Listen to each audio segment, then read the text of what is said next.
Story 1. From my childhood. When we were small, my brother and we lived in this house that my parents had built in 1980. It was in a newly developing area of Miami. They used to throw these wonderful parties. They got divorced when I was 4. My brother was 3. The reason being that my father had become ill, and it was life-threatening. It was just the 3 of us, my mother, my brother, and I. From then on, as a child, I remember being extremely afraid of my room. Our house had 2 stories, and we had 3 rooms on the top floor. At night, I used to be very afraid that something would come out of under my bed. So I slept with my bed against the wall and myself plastered flat against that wall. My brother was across the room in the other bed. I have recollections of seeing a figure in our room by the door at night. It was dark, but sort of shaped like a man. He would look into the room. At night, when I'd have to get up to go to the bathroom, I would have to get up in the dark and go to the door and then go down the hallway to the bathroom. I'd be very afraid of doing that. And I would never just go back to my room. I'd always go into my mom's room and sleep with her. I just didn't want to go back into my room.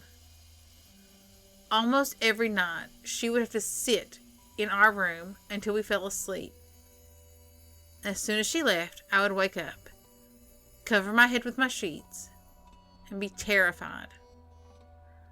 The room next to ours was the guest room, and it was almost always empty. It had the typical stuff, a bed, a desk, But for some reason, I always hated being in that room. I would never go in. And when I did, I'd feel extremely uncomfortable. We also had a big snake problem.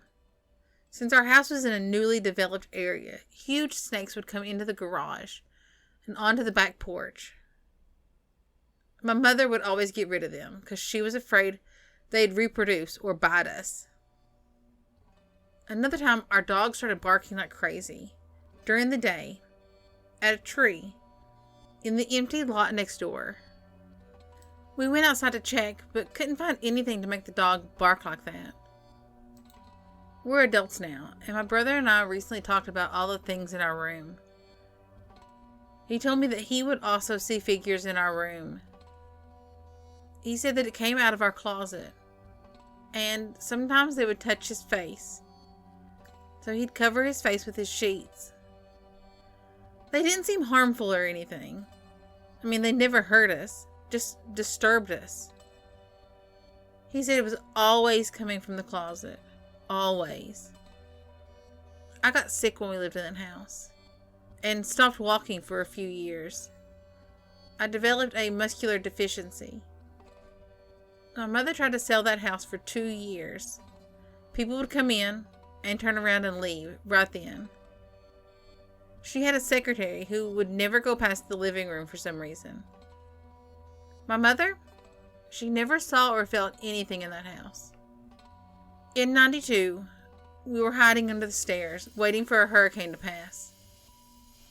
It was as if the house was exploding. The noise was so horrible. Wind noises, howling noises, things flying and dropping. Windows from both sides had been blown out. When it was over, we stepped out of the house, and we never went back.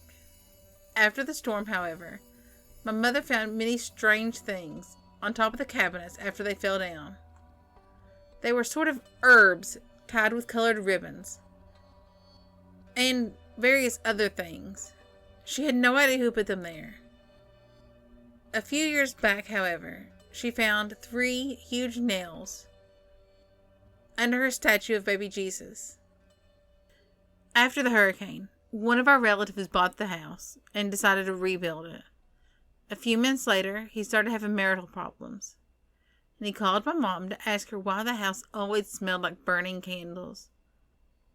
As soon as he could sell the house, he did, and he left. Recently, we decided to drive back there, and there was a crew renovating the house. They put a new third level on it. Was fixing it up real nice. We asked if we could go in and look around, and they let us. So much had changed, but there were still things that was the same. My old room, the guest room, and that creepy feeling that made me want to leave immediately. Story 2. Ghosts. In the early 2000s, my family moved from Florida to a small town in Illinois. We actually moved to the first house ever built in that area. It was built sometime in the 1800s. It was owned by a very prominent family. The upstairs of our house hadn't been used for 20 years before we moved in. It was cold and drafty, but it was an old house. There was still some old furniture there. The activity in the house didn't start until we started renovating. A couple months after we moved in, we all would be fast asleep and then be woken up suddenly by the sound of a loud crash. We have a large chandelier in the foyer. The crash always seemed to come from the foyer. The first couple times it happened, we could have swore it was the chandelier falling. But Mom and Dad would go to see, and nothing would be out of place.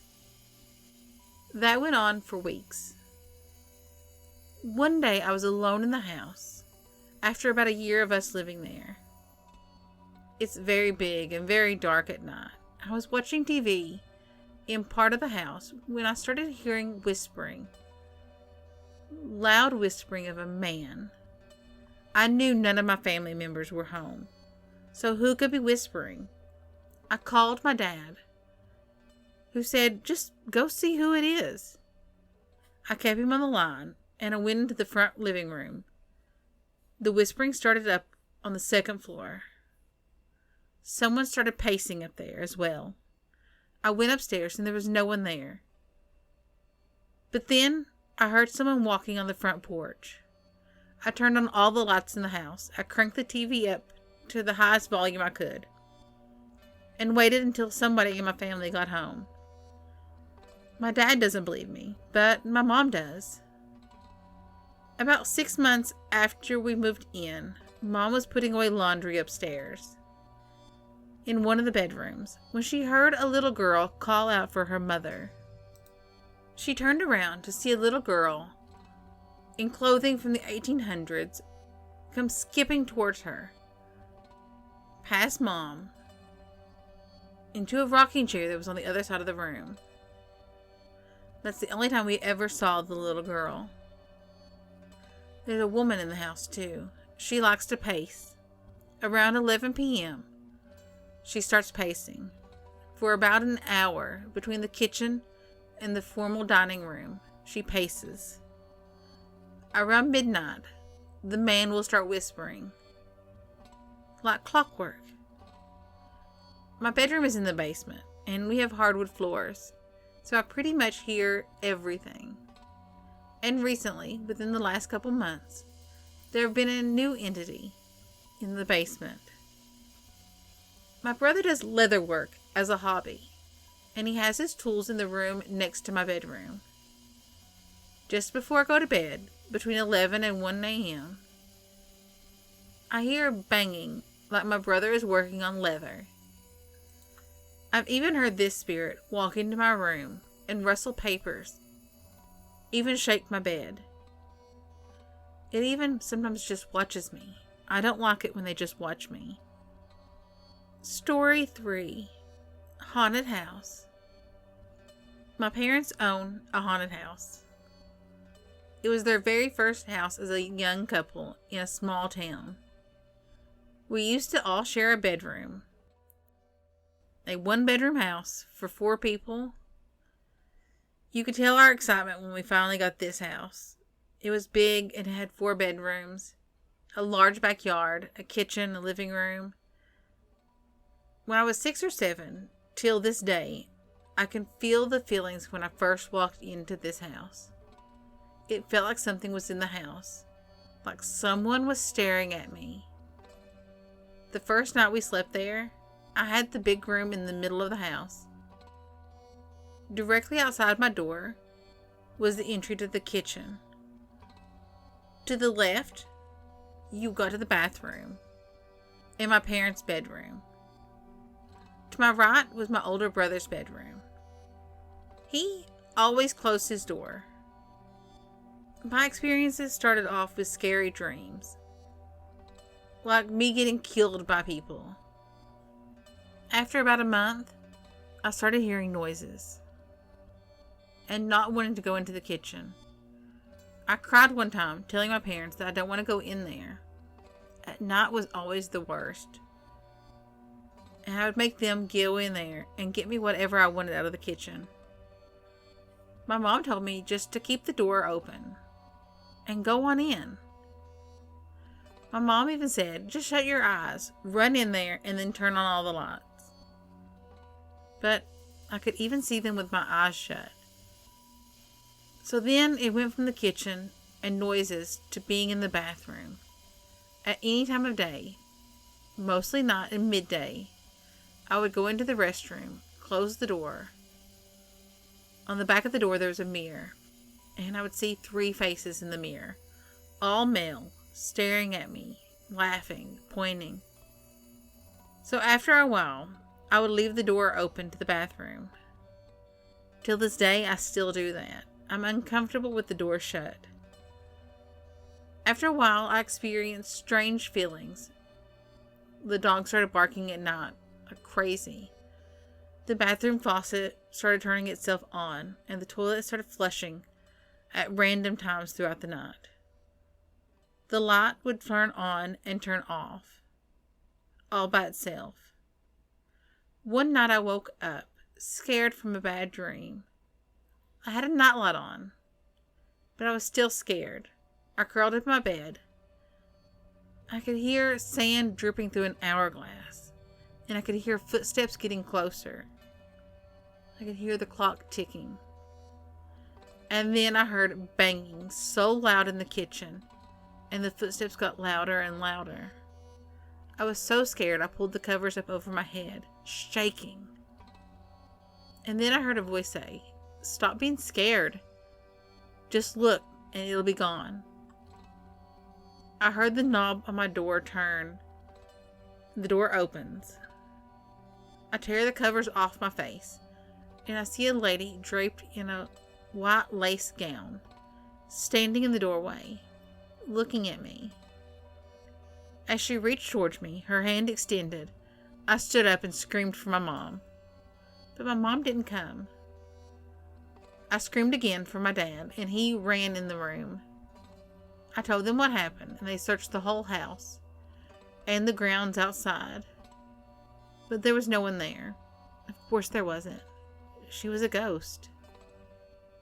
The next day they ended up moving me to a room at the back of the house, so I'd be safer, or at least away from whatever spirits were in that room. A few months later, my dad got a job offer, and we moved. We kept this house, and we put it on the market as a rental.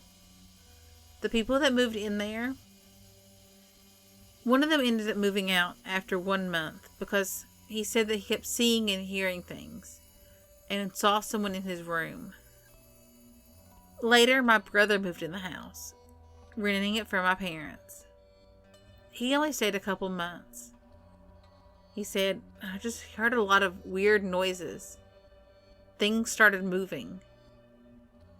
After he moved out, they started doing some remodeling.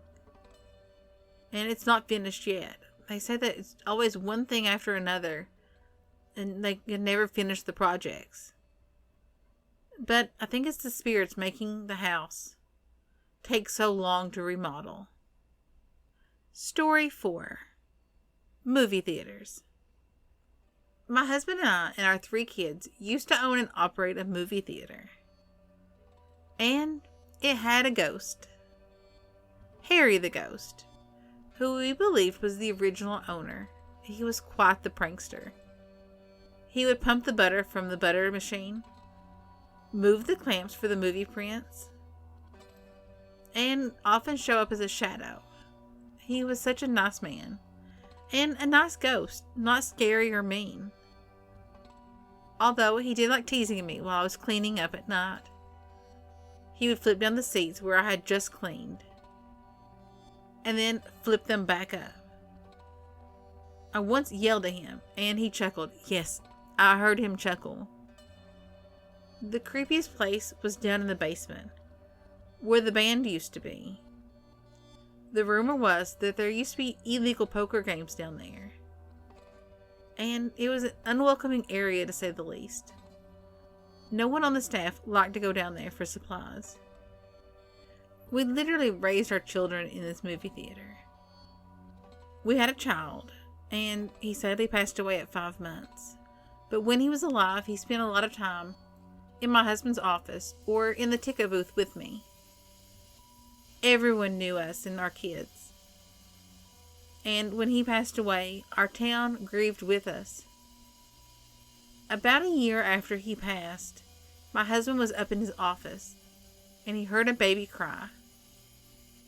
He glanced up, and he thought for sure he saw the shadow of a man holding a baby.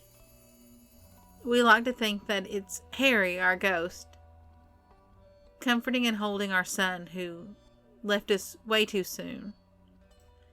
Sadly, we had to sell the theater, but we will always remember Harry with fondness.